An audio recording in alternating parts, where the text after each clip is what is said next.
Este texto se llama Cultura democrática y diversidad cultural en México. En este país vivimos en una atmósfera saturada por discursos sobre la democracia, falsos y aburridos en su mayoría, que pretenden reducirla al juego de las elecciones. Por esta pretensión, la misma palabra democracia se ha ido desgastando, paralelamente al desgaste del prestigio de los partidos políticos y sus testaferros. Precisamente por ello, se vuelve necesario esforzarnos en reivindicar el valor de la palabra democracia.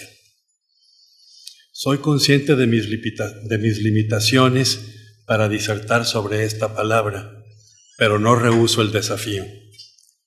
Abordaré el tema cultura democrática y diversidad cultural, relacionándolo con mis propios intereses profesionales como antropólogo, las relaciones entre democracia y cultura y la forma en que la diversidad cultural enriquece la democracia a tiempo que la pone a prueba.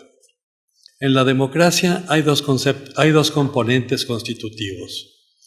El primero es la competencia política, es decir, la competencia acerca de los objetivos públicos de una sociedad determinada y de la forma de lograr estos objetivos públicos.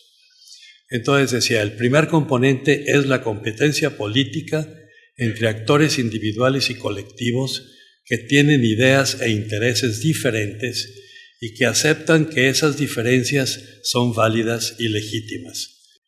El segundo componente constitutivo de la democracia es la participación inclusiva. En la competencia deben participar, en principio, todos los actores individuales y colectivos que conforman el cuerpo social. Esta participación puede ser directa o a través de representantes y puede ejercerse en distintos niveles, pero una sociedad no puede ser democrática mientras excluya de la competencia política a cualesquiera sectores de la población. Muchas veces, la exclusión no implica actos de fuerza para impedir la competencia, sino simplemente la exclusión implica el ignorar la existencia de grupos marginales. Tal desarticulación social es también enemiga de la democracia.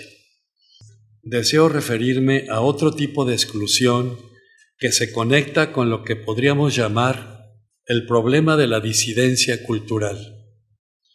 Al principio de esta charla, mencioné que la democracia implicaba siempre la competencia entre actores heterogéneos, tanto individuales como colectivos, que aceptaban ser diferentes y al mismo tiempo buscaban incluirse en un espacio común de convivencia, diálogo y negociación. No debía ser causa de exclusión, por tanto, ninguna diferencia, fuera esta de género, generación, clase, religión, ideología o identidad cultural.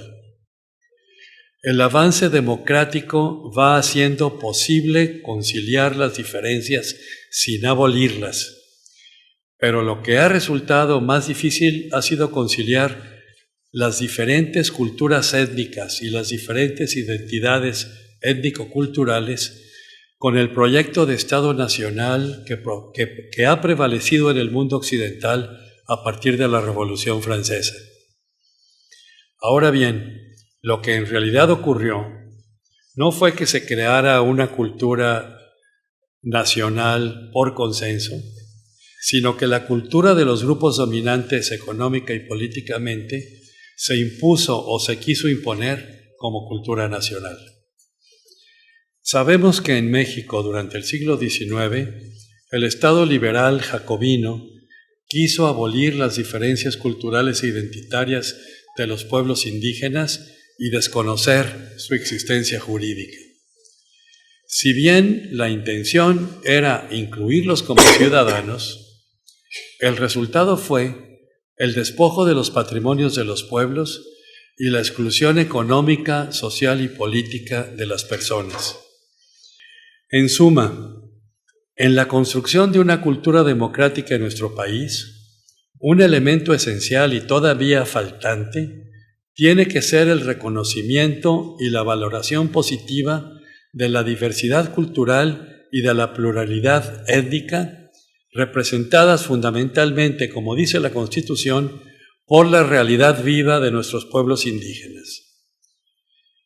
Es necesaria la aceptación de una ciudadanía étnica, del derecho de estos pueblos y de sus miembros a la visibilidad digna, a la expresión pública de sus culturas, lenguas y costumbres, al control de sus recursos históricos, a la autonomía política y a la representación propia ante todos los niveles de autoridad.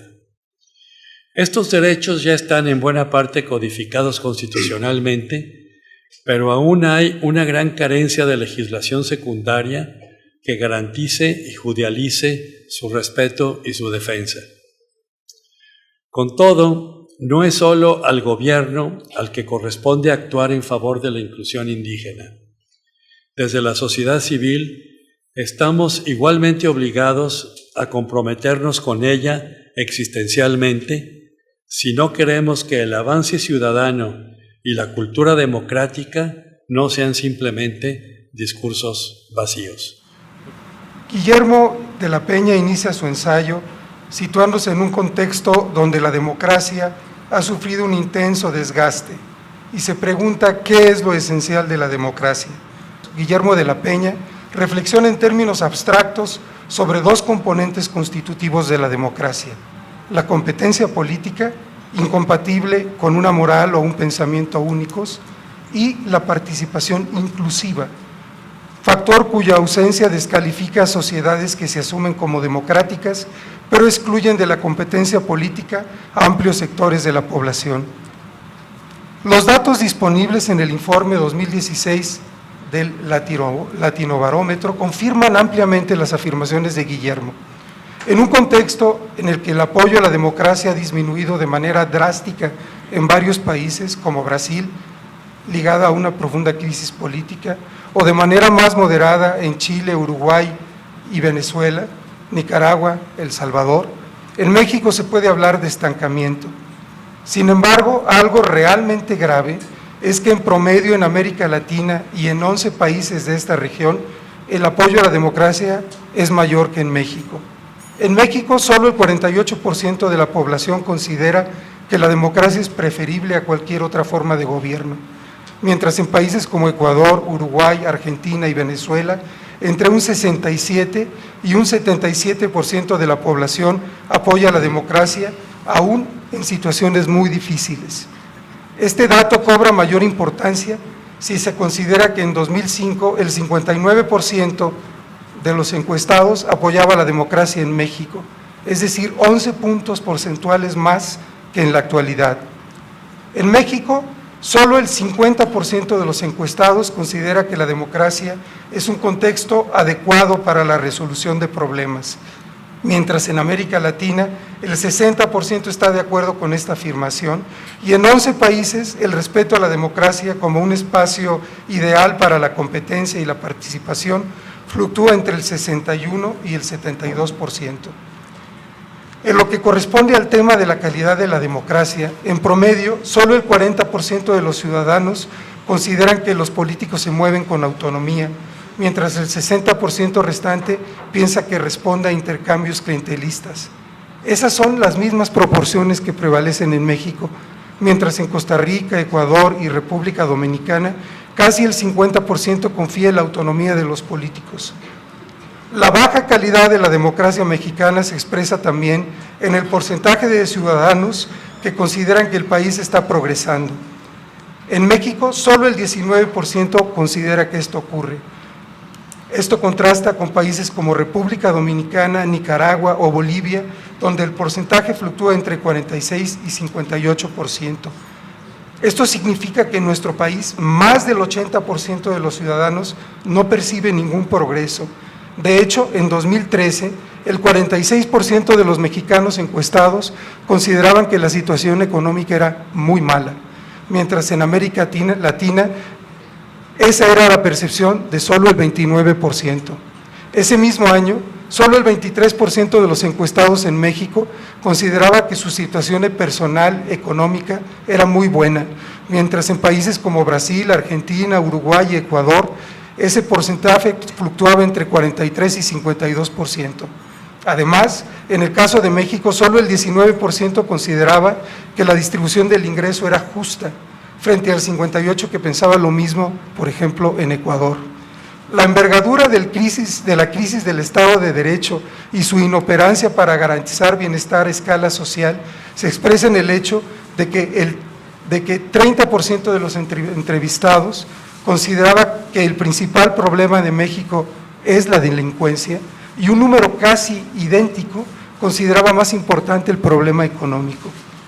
Un indicador sintético de la calidad de la democracia es la satisfacción con ella, que en 2013 alcanzaba al 82% de la población en Uruguay, pero en México solo incluía al 21%, 18 puntos porcentuales por abajo del promedio regional, lo que implica calificar a nuestra democracia como una de muy baja calidad a escala latinoamericana. Presentaré algunos datos que muestran la condición de pobreza que caracteriza a los pueblos indígenas y a sus asentamientos en zonas marginadas, de difícil acceso y sin servicios sociales, o en cinturones de miseria y exclusión alrededor de los grandes centros urbanos.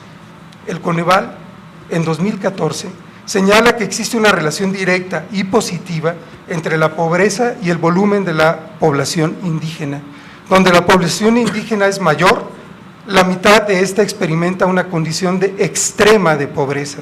Además, los municipios indígenas o predominantemente indígenas son mayoría entre los municipios con grados muy alto y alto de rezago social, índice que sintetiza carencias en materia de educación, salud, servicios básicos y espacios en la vivienda. Coneval señala que en 2010 la población que se autoadscribía como indígena ascendía a 18 millones de personas, es decir, el 11% de la población total. Cerca de la mitad se concentraba en pequeñas localidades rurales y como resultados de procesos migratorios con fines laborales, una quinta parte vive en ciudades de 100,000 habitantes o más. En 2012, el 72% de la población hablante de lengua indígena se encontraba en la pobreza, casi el doble de la población no hablante. El porcentaje en ese caso era el 43%. Y el porcentaje de la población indígena en pobreza extrema era 5 veces mayor al de la población no hablante, 38% frente a 7.9%. Además, solo el 3.5% de esa población hablante de lengua indígena podía considerarse no pobre y no vulnerable. En 2012, 6 de cada indígenas tenían al menos 3 carencias sociales, el triple que el de la población de no hablantes. La mitad de la población hablante tenía ingresos inferiores al costo de la canasta básica alimentaria, frente al 17, casi 18% de la población no hablante en la misma condición. Las mismas tendencias se observan en el ámbito educativo. En 2010, el 45% de los hablantes de lengua indígena entre 15 y 24 años no habían concluido la primaria. En 2012, el 47.4% de la población hablante de lengua indígena sufría rezagos educativos frente al 19% de la población total. El 23.4% enfrentaba carencias por acceso a los servicios de salud, frente al 21.5% de la población total. El 82.5% no tenía acceso a la seguridad social frente al 61% de la población total. El 35.3% experimentaba carencias por acceso a la alimentación frente al 23% de la población total. El 36.6% tenía carencias por calidad y espacios de la vivienda frente al 13% de la población total, y el 69% carecía por acceso a los servicios básicos de la vivienda frente al 21.2% de la población total. Estos datos abrumadores indican claramente que Guillermo de la Peña tiene razón al señalar que un gran reto en la agenda democrática de nuestro país es la aceptación de una ciudadanía étnica, no solo en los discursos políticamente correctos o en la Constitución, sino en la legislación secundaria y en las costumbres democráticas.